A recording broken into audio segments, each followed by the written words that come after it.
Okay, so imagine for a second you uncover a story in your own family that stretches across 5 centuries, 2 continents, and is literally part of the founding of America.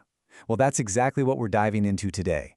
A story about master craftsmen, Revolutionary War patriots, and the one descendant who followed the trail all the way back.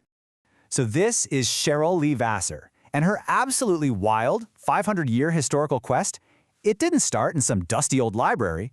Nope, it all kicked off with something we do every day, a single email she sent back in June of 2022. Just one click, and a door to the past swung wide open. And that really gets to the heart of it all, right?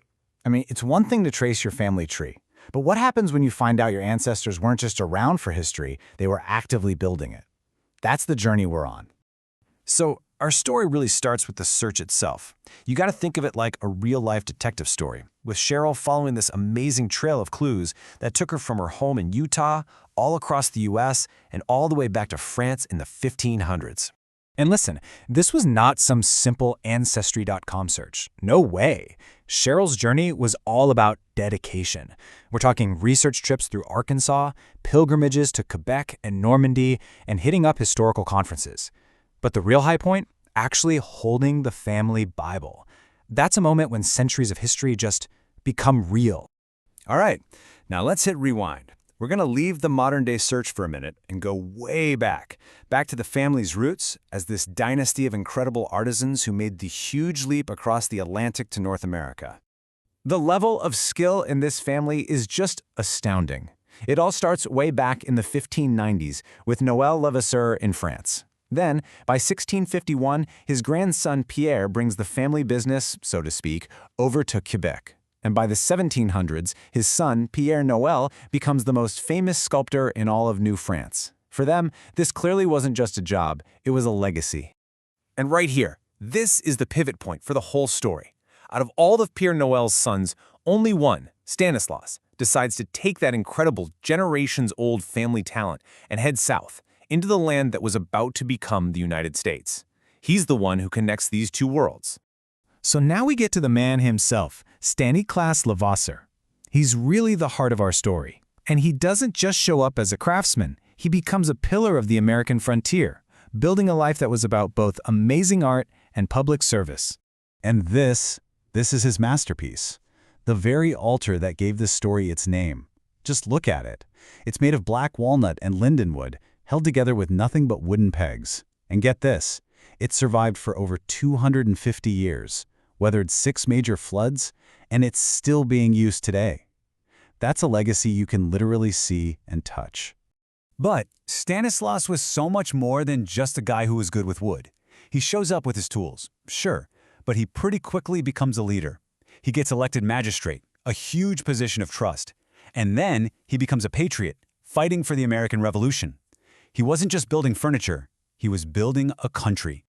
Okay, this next detail is just wow. Stanislas dies on March 23, 1804. That was the exact day that the Louisiana Purchase officially made his home part of the United States. His life perfectly bridged the end of the French era and the very beginning of the American one. I mean, you couldn't write a better ending than that. So after Stanislas, the torch gets passed. Now the story moves down to Arkansas, where the family puts down some serious American roots, and, well, their whole identity starts to change. And you can see that change right there in the name. The French, LeVasseur, gets Americanized and becomes Vassaur. It's such a classic American immigrant story, right? That little change says so much about creating a new identity in a new home. But here's what's truly mind-blowing. The family isn't just some note in a history book. They are a living, breathing legacy. Stanislas' descendants are still in Logan County, Arkansas today. They're still farming the land, and they still honor their ancestors every year. The past is right there with them in the present. So as we start to wrap this up, let's just take a look at the tangible things this family left behind. Because this isn't just a story passed down, it's a legacy you can still see and read about today, 500 years later. 17. Just 17. What does that number even mean? Well, it's a sign of just how massive this family's artistic footprint really was. It means that right now, today, you could walk into 17 different churches in Quebec and Illinois and see the LeVasseur family's beautiful craftsmanship with your own 2 eyes. Their work isn't locked away in a museum, it's still part of living, breathing communities. And that brings us right back to where we started. Cheryl Lea Vassaur's whole journey comes full circle with her upcoming book, The Altar Maker.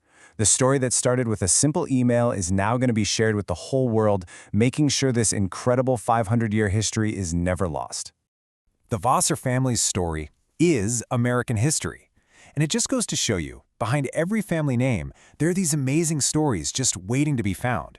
It really makes you wonder, doesn't it? What incredible stories, what amazing legacies are just waiting to be discovered in your family's past?